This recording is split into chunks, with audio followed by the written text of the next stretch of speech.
Good morning, good afternoon, good evening, Fabulites, and we're back with another exciting episode of Notes on the Newsfeed. What's going on? What's going on? Is it exciting? Okay, let's see. Native Americans walk out of musical depicting rape and racist stereotypes. Yay! 6 members of Trump's HIV/AIDS advisory board resign in protest. And I did click through this article and they said there's no strategy. Oh my gosh, it's shocking. There's no strategy in place in Zero's administration? What? Other than giving the country to Russia? Did I just say that? That's not true. Wheel of Fortune. That's one of my mama's favorite shows. She's been watching that show since I was a child, for as long as I can remember. And as a matter of fact, she's probably upstairs or somewhere watching it right now.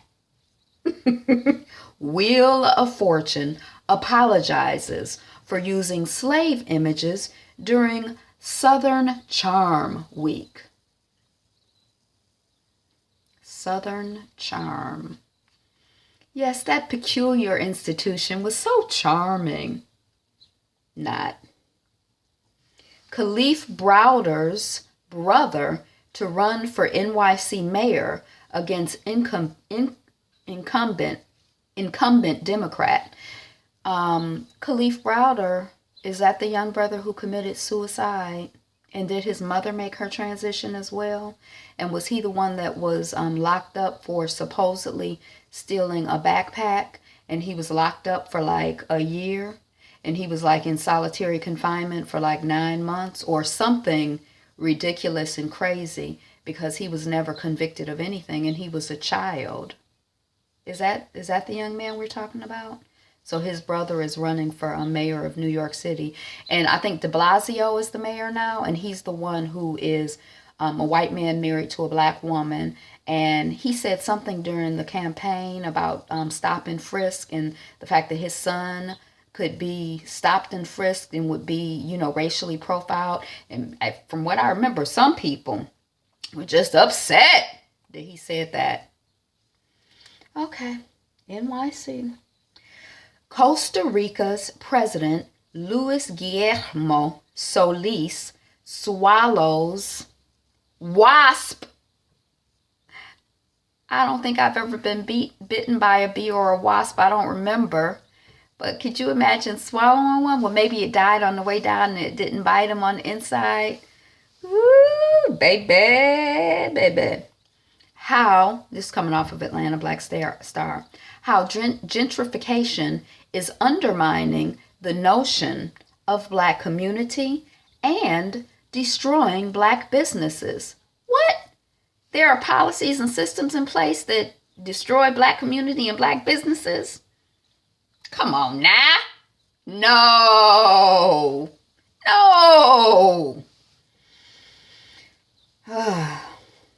In the black community here, Paradise Valley, and there was I can't think of the name of it, but they ran a freeway through that black community. My grandfather had a business in that community, a shoe shine business.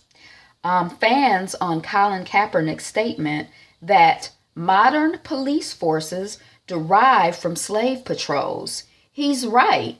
Isn't that like historical fact? We were just talking about Colin Kaepernick on the last Notes on the Newsfeed. And we just learned we talked about in the thing about the making of the black community in Detroit, how they had a sheriff and a deputy or something like that. But after the black folks got together and were organized and systemically protected and fought on behalf of 2 members of the community, that after that, they had a patrol of 16 people that they got together to keep, black folks in line. Maybe that was their mission. I don't know. But they act like they in place to keep black folks in line. Like bounty hunters, aren't they slave catchers? Doesn't everybody know that? But anyway, that was the origin of the Detroit Police Department. Have y'all ever heard about how the police in Chicago act? You know what? One of my book club members told me that in California, the community that she lived in, that they used to recruit all of their police officers from Alabama. Now, why would you recruit your police force from Alabama? I mean, I'm just wondering. Do you know? Rachel Lindsay breaks down over pressures of being first Black bachelorette. And I haven't gotten a chance to see any of this season of The Bachelorette. I think one season I watched a season once. But I am endlessly fascinated by Black people on these reality TV shows, starting with Real World. I don't know if I actually saw Tammy on Real World, but I remember watching the young Black people being surrounded by what appeared to me to be hostile white people who were, there was like this constant microaggressions going on, like just picking at them in small ways that seem small if you look at them in isolation. But when you look at them combined and then you see the young Black person explode, it makes sense because I understood watching. They've been harassing this child from get-go in small ways and subtle ways. And, you know, it's like a constant, ubiquitous, ongoing, you know, they just under pressure. And so it's no wonder that they would explode and have issues. But I've been just curious about, you know, this reality TV and the evolution of it. And I would love to see somebody do some research on Black folks in reality TV, because I think it's a fascinating subject. Just fascinating. Joy Reid gets flack for calling out Steve Scalise's racist, anti-LGBT record. Yay, Joy. You know, I've been liking her more and more. When Melissa Harris Perry first got canceled and then Joy came on, I kind of felt a little way, I have to admit. But just over, I guess it's been a year, but over time, I'm just really sort of, especially paying attention to her Twitter feed, I just have more and more appreciation for her. And the theme that I'm working on is calling a thing a thing. And let's see a thing for what it is. So even if your behind did get shot, if you're racist and anti-people, then you are racist and anti-people. I mean, that just is what it is, right? Okay. Philando Castile, Charlena Lyles, ... The body count in the U.S.'s war against Black people continues to rise. This is coming off of Black Star. I always wanted to have, you know, as I've started paying attention to this stuff, like with the guy down south, they just made a movie with Nat Turner. They were like, oh my gosh, you know, 60 people died and 50 Black people died or whatever, or 100 Black people died or whatever. But I'm kind of like, now they counting the people who died, the Black people who died in the context of that particular action or, you know, organizing of Nat Turner. But what about the Black people who are dying every day on the plantation, who are being tortured every day on a plantation, who are being enslaved and owned by various monsters throughout the country? Is anybody counting those bodies? I mean, that's the body count that I want. You know, or let's put these body counts in context, because when you start feeling like, oh, boo hoo hoo, 60 people died, and believe me, I'm not happy. You know, I know we all gotta go, but I'm not like, yay, kill the people, let's be happy the people die. But you know, it's sort of like you looking at 60 people, or like in Haiti, they looking at, you know, this many white people were slaughtered. Oh no, they're slaughtering white people. Well, what about all the Black people that you're slaughtering and maiming and harassing and enslaving and killing and killing and killing and killing and killing? What about our body count? We not people? Our bodies don't count? A teen slammed her high school sexist dress code with a genius yearbook quote. She said, with her shoulders bared, I'm sorry, were you not able to read my quote because of my bare shoulders?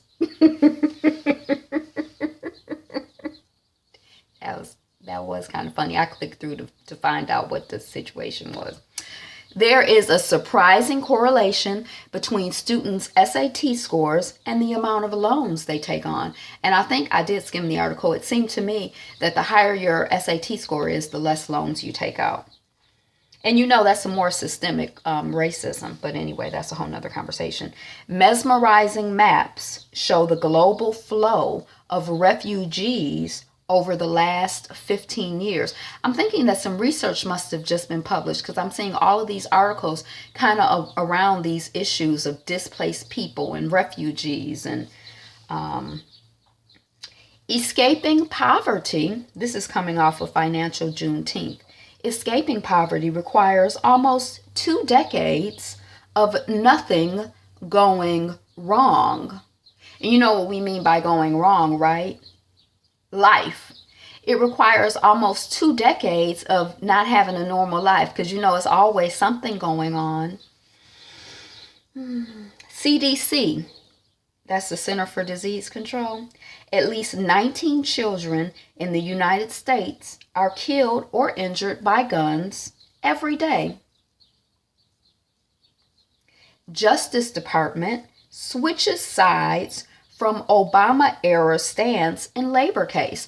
So I did skim the article, and basically, surprise, surprise, there's a movement from being employee-friendly to being corporation, employer-friendly. It's so shocking. Female exec gets $41 million after saying she was fired for acting like a man.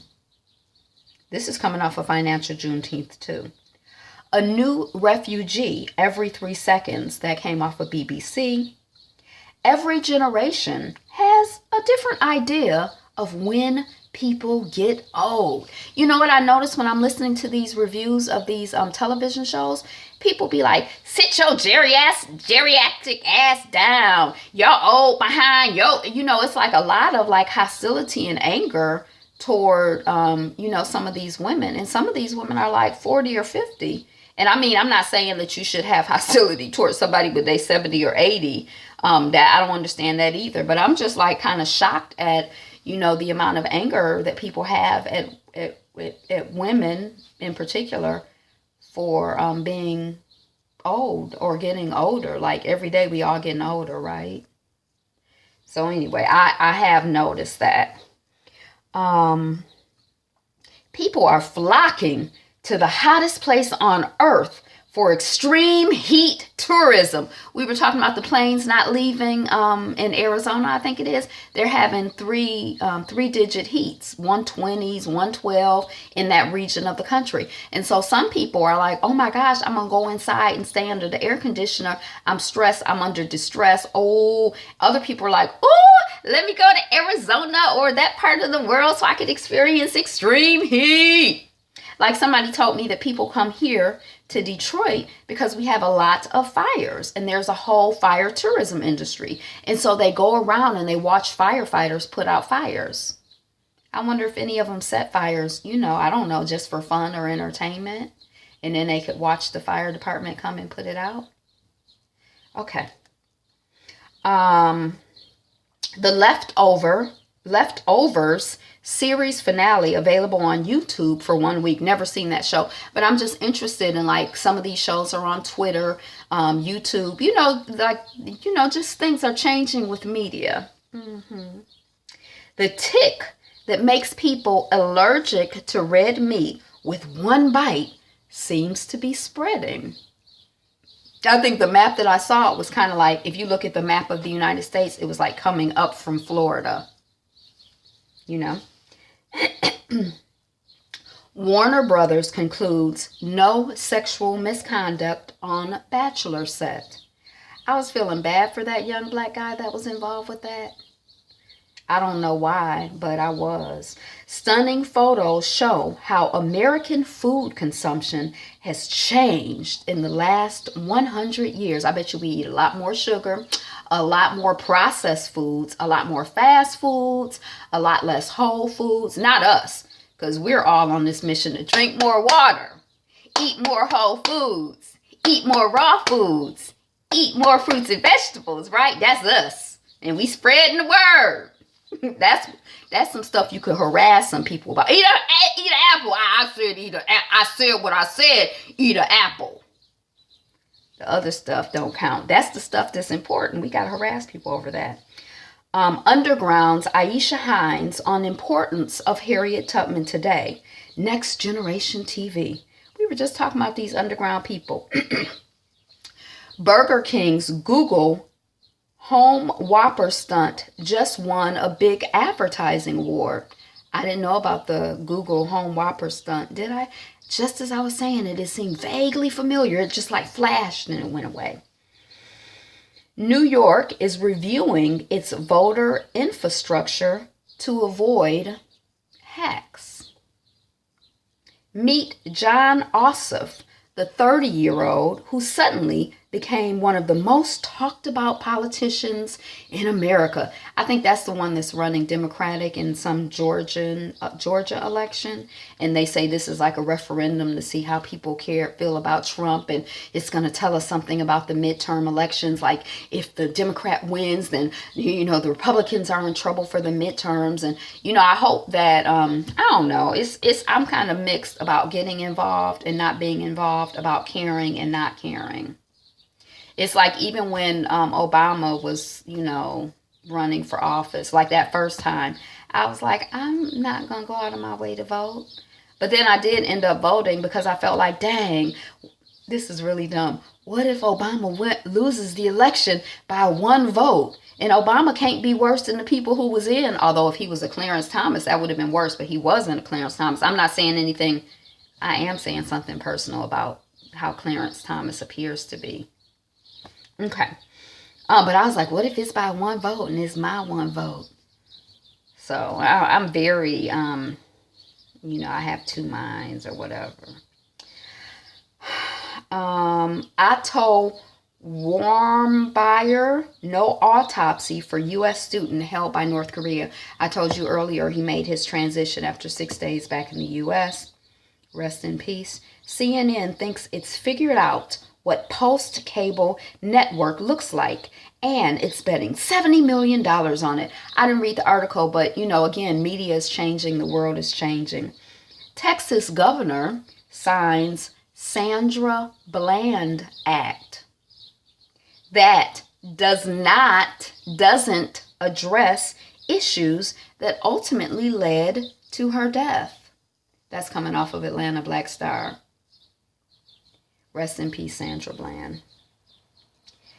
Dejimin Hansu, y'all know, that's the guy who was with the half Asian, half black model. What is her name? She had some TV shows for a while. She was dating a rap star who's like a mogul who's into meditation and yoga now. What is her name? Okay, y'all probably know who they are, right? Michael Ealy, Dennis Quaid, and Megan Good to star in Motivated Seller from Helm Deon Taylor. Is Helm a title or is that someone's name? Is his first name Helm, or is Helm mean the person who's like at the helm of the project? I don't know. Okay, so that's what I got. Notes from the news feed. Thank you so much, Fabulites, for watching, commenting, listening, subscribing, sharing, being you, being fabulous, and being fabulous you. Have a wonderful until I'm watching Queen Sugar tonight at 10 p.m. I am so excited, and I'm going to try to get in an episode of American Gods. I did not meet my goal of watching all of the rest of The Handmaid's Tale, even though I had read the book before I started watching the TV show, so I could participate in my book club. So I just have to go back to, and I'm looking forward to it. It's not like a punishment, but I'm trying to knock some of these things out. Knock them out. That's so violent. Knock them out. I'm gonna knock you out, American Gods. I'm gonna knock you out, Handmaid's Tale. Because all of this other new stuff is coming. And I still haven't gotten to watch Claws. I watched like a couple minutes. I'm like, oh, I want to watch this. When do I have time? Lord, help us all. Have a great day. Peace.